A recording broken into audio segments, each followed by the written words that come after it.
Bonjour à tous. Le rôle de la femme dans le secteur de la sécurité maritime et dans le développement de l'économie bleue. C'est le thème de ce premier débat que j'ai l'honneur d'organiser, de présenter à l'occasion de la conférence du G7++, des amis du Golfe de Guinée. Bonjour mesdames. Bonjour monsieur. Alors pour en parler, j'ai colonel Kwadioake José Nicole. Vous êtes secrétaire technique chargé des affaires maritimes et portuaires au secrétariat permanent de l'action de l'État en mer. Bonjour et merci d'être là. Bonjour monsieur.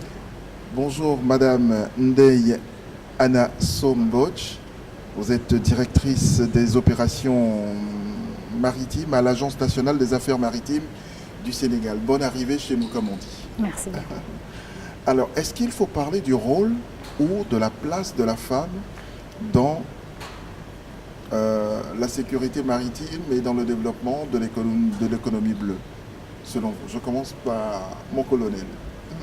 Merci. Alors, moi, je parlerai plutôt de la place de la femme.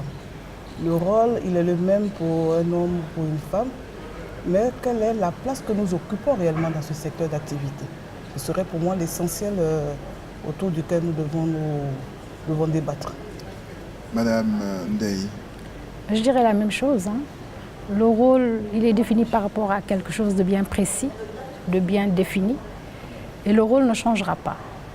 C'est des missions que nous devons accomplir dans le cadre de la sécurité maritime. Et bien malheureusement, ou heureusement d'ailleurs, les rôles ne se changent pas par rapport au sexe. Voilà, c'est des rôles qui sont définis par rapport aux missions régaliennes. Que ce soit un homme ou une femme, les rôles restent le même. Ce qu'il faut s'interroger, c'est sur quoi il faudrait s'interroger plutôt, c'est surtout la place de la femme dans l'industrie maritime ou dans la sécurité maritime de manière générale. Donc je retiens plus la place que le rôle. C'est ça. Alors, et pourquoi cette spécificité, le rôle de la femme, la place de la femme? Oui. Je peux y aller? Oui. Alors je dirais que, parce qu'on est parti d'un constat qui est général, on n'a pas besoin réellement de mettre des lunettes pour le voir. Nous sommes dans un secteur qui a été bien longtemps, traditionnellement, occupé par des hommes, malheureusement. Et que les femmes sont bien minoritaires dans le secteur de l'industrie maritime ou bien dans le secteur de la sécurité maritime. Et qu'aujourd'hui, la tendance ne devrait pas être celle-ci.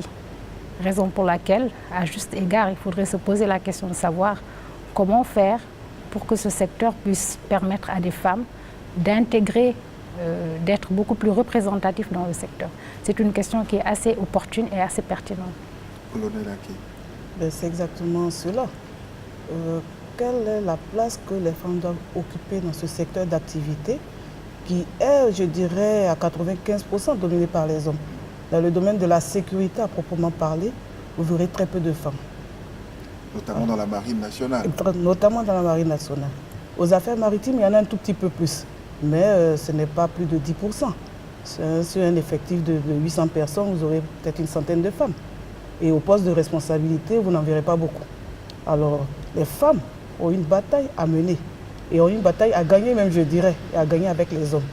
Parce que nous avons également notre pierre à apporter à cet édifice. Et tout le monde le constate. Une femme à un poste de responsabilité, ça donne des résultats, je vais peut-être chauffer certains hommes, mais qui, à mon avis, sont extraordinaires. Une femme, quand elle s'engage à 1000%, je dirais. Elle donne d'elle-même, elle sacrifie beaucoup de choses, parfois que les hommes n'imaginent pas ou bien feignent de ne pas voir, mais elle se donne entièrement pour la réussite d'une activité. Je suis dans le milieu, je le constate, le peu de responsabilités qu'on donne aux femmes dans ce secteur. Jusqu'à présent, je pense qu'on peut dire que ce sont des activités qui sont très bien. Alors, c'est une question essentielle. L'économie bleue aujourd'hui, on en a parlé tout au long de cette rencontre. En Afrique, pour ce qui nous concerne, les femmes sont très nombreuses dans cette économie-là. Quand je prends la pêche artisanale, elles sont au début et à la fin, elles achètent les poissons, c'est elles qui les revendent, elles font la cuisine, elles nous nourrissent de tout cela. Mais comment se fait-il qu'elles sont si importantes en même temps les moins visibles dans ce secteur d'activité? C'est en partie lié au fait que l'économie bleue est large déjà, avant d'aborder sur votre question. La pêche en est une, on est vraiment un pan, mais assez minoritaire. Sur beaucoup d'autres aspects de l'économie bleue, les femmes ne sont pas présentes, ne sont pas bien représentées. Mais pour parler de la pêche, puisque c'est de cela qu'on parle, il faut le dire, et là la tendance est renversée. Les femmes sont carrément sur toute la chaîne de pêche. À part le pêcheur qui est en général un homme, qui est masculin, tout le reste de la chaîne est assuré par des femmes. Elles sont marieuses, elles sont transformatrices, mais malheureusement, comme vous le dites, il faut relever un manque d'organisation au niveau des femmes. Un manque d'organisation qui pourrait se justifier également par un manque d'accès aux moyens de financement, qui leur permettrait d'être aujourd'hui mieux organisées en ONG, en groupement, et de pouvoir prétendre avoir beaucoup plus de financement de la part de l'État. Et malheureusement, cela est difficile. L'accès aux terres également est difficile pour ces femmes. Donc c'est réellement un problème d'organisation qui va se poser à leur niveau. C'est un problème d'éducation, parce qu'il faut le dire, les femmes dès le début dans cette activité-là, il faut le dire, elles sont quasiment lésées, parce que traditionnellement parlant, comme on le dit, quand il y a une personne qui doit arrêter les études dans la famille, c'est d'abord la femme, c'est la petite fille. Donc ça veut dire que dans le système qui est mis en place, la femme n'est pas intégrée dans le système éducationnel. Et malheureusement, après certaines années, elle peut être amenée à quitter le système. Donc c'est des questions réellement de pérennisation de l'éducation au niveau des femmes. Et il s'ensuit naturellement un manque d'éducation qui se traduit par un manque d'organisation et une difficulté réellement à accéder à certains financements. Alors, cela veut dire que cette place des femmes dans la sécurité maritime repose directement la question même du statut de la femme, colonel Kouadio. Le statut de la femme dans la société en général. Oui.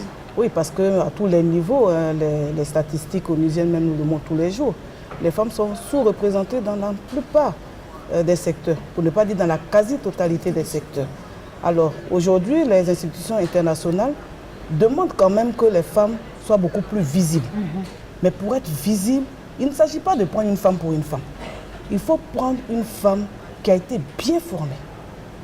Une femme, quand je dis formée, il ne faut pas voir la formation littéraire, il ne s'agit pas que de ça.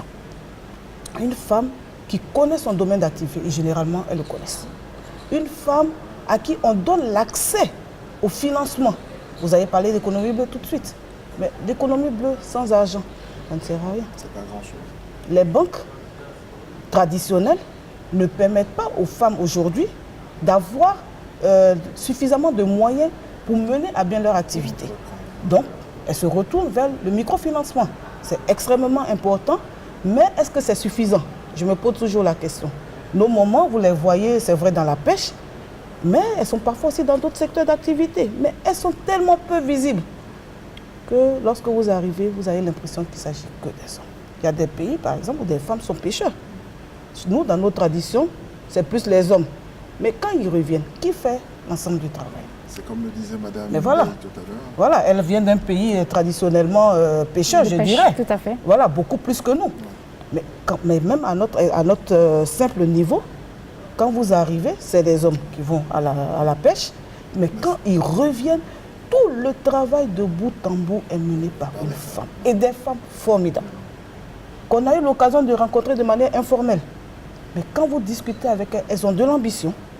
Mais elles ont besoin d'être soutenues, soutenues par des États, soutenues par les institutions, soutenues par les administrations. Parce que l'administration pense qu'on doit parler simplement entre administrations, je dirais. Mais l'économie bleue aujourd'hui, ce n'est pas dans un bureau. L'économie bleue, à mon avis, commence dehors, avec les populations. Alors, qu'est-ce que une conférence comme celle-ci apporte à ce combat qu'on doit pouvoir mener maintenant? Oui. Alors, moi je dirais que déjà on a eu un bon point parce qu'on a réussi à faire venir quand même une ONG très représentative donc du milieu maritime et qui a l'occasion de répercuter les messages que nous donnons. Cette ONG prend de plus... C'est un bon relais. Oui, c'est un bon relais. Cette ONG aura l'occasion sur le terrain d'expliquer la vision de l'économie bleue aujourd'hui. Et qu'est-ce que chacun à son niveau peut apporter. Je vous prends un autre exemple qui est les déchets.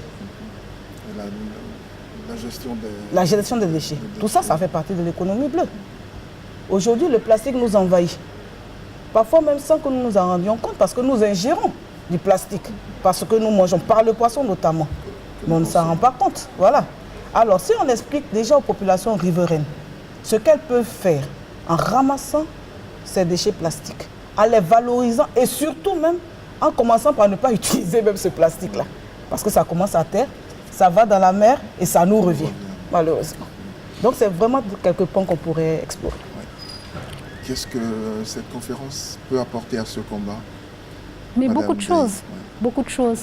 Je pense que d'abord que d'être conscient du problème, que de l'ériger en problématique et d'amener les États africains autour de leurs institutions engagées dans l'action de l'État en mer à en discuter de manière franche, c'est déjà beaucoup.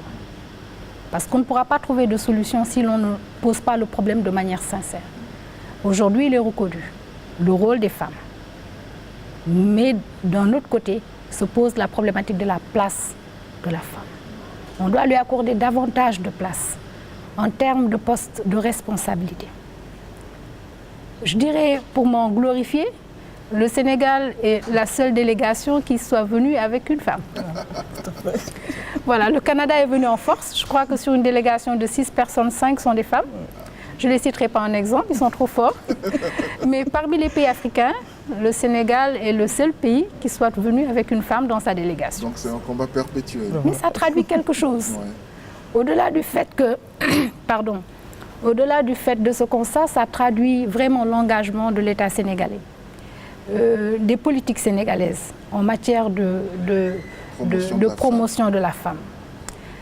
Et c'est cela que je disais hier en réunion, en disant que c'est vrai qu'il y a une multitude d'initiatives au niveau international, avec les Nations Unies, avec l'agenda 2030, avec l'ODD 3 qui dit qu'il faut promouvoir une égalité des sexes et de la femme, avec l'Organisation maritime internationale, avec des campagnes pour les femmes. Mais à mon sens, c'est un combat que doivent s'approprier les États au niveau national et beaucoup plus bas au niveau local, au niveau des entreprises. En tout cas, pour citer l'exemple de mon pays et de mon entreprise, au Sénégal, l'Agence nationale des affaires maritimes a à sa tête une directrice. Parmi les 6 directions que nous avons, directions techniques, les 5 sont des femmes. Félicitations. Oui, il faut, je suis très contente de le dire. Des hommes, Oui, mais parce qu'il ne s'agit pas, il ne s'est pas agi, il ne s'agissait pas en fait d'une politique de discrimination positive, non. Les femmes, je pense, ont concouru de la même manière que les hommes et heureusement, fort heureusement, elles ont fait l'objet d'un choix qui ne résulte pas d'une discrimination positive, non. Je pense que les autorités qui étaient à la tête de cette agence ont fait un choix par rapport aux capacités, par rapport aux compétences. Et au niveau de la Marine nationale, nous avons 3 officiers, trois officiers qui sont des capitaines, qui naviguent aujourd'hui, femmes, au niveau de la Marine nationale sénégalaise. Et qui, 2 d'entre elles, formées en Allemagne et en France, et dont 2 d'entre elles commandent déjà des vedettes de 20 mètres. Voilà. Donc, en termes d'échange d'expérience et de bonnes pratiques, je pense que je peux citer cela pour le compte de mon pays, pour le compte de mes administrations maritimes et de défense. Et voilà. C'est aussi pour le compte de l'Afrique. De l'Afrique également.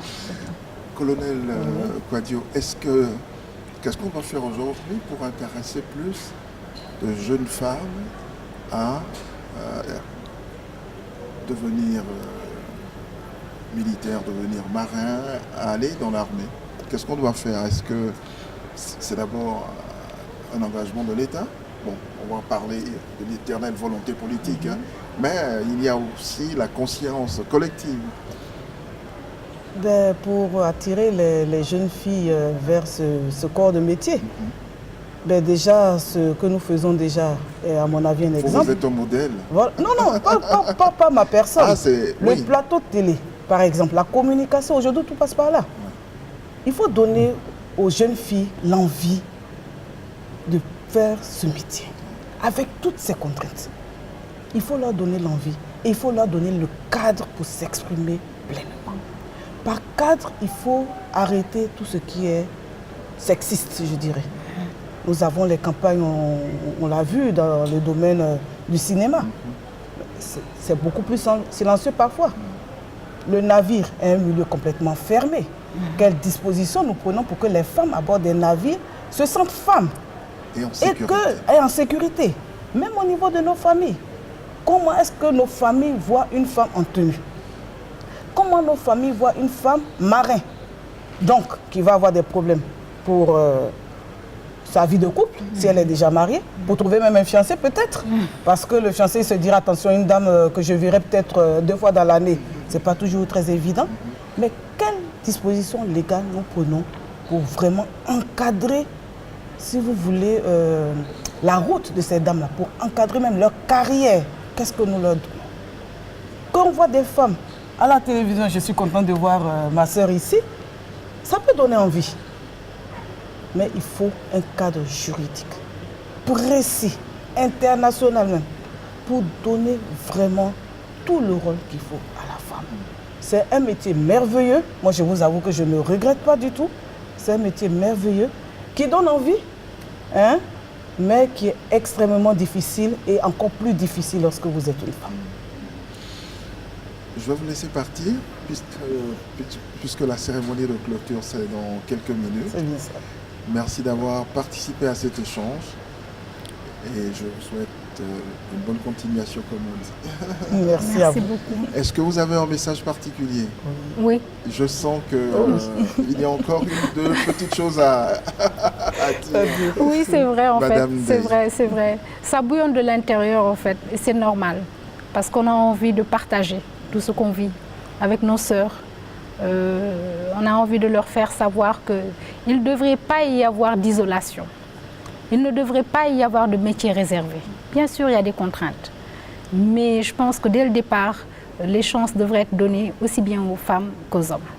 On a des exemples. Ma collègue de Côte d'Ivoire en a parlé tout à l'heure. Il faut les citer. Je pense qu'il faut qu'on puisse les montrer. Que les femmes elles-mêmes osent prendre la parole aussi. Elles-mêmes osent prendre la parole, citer nos exemples.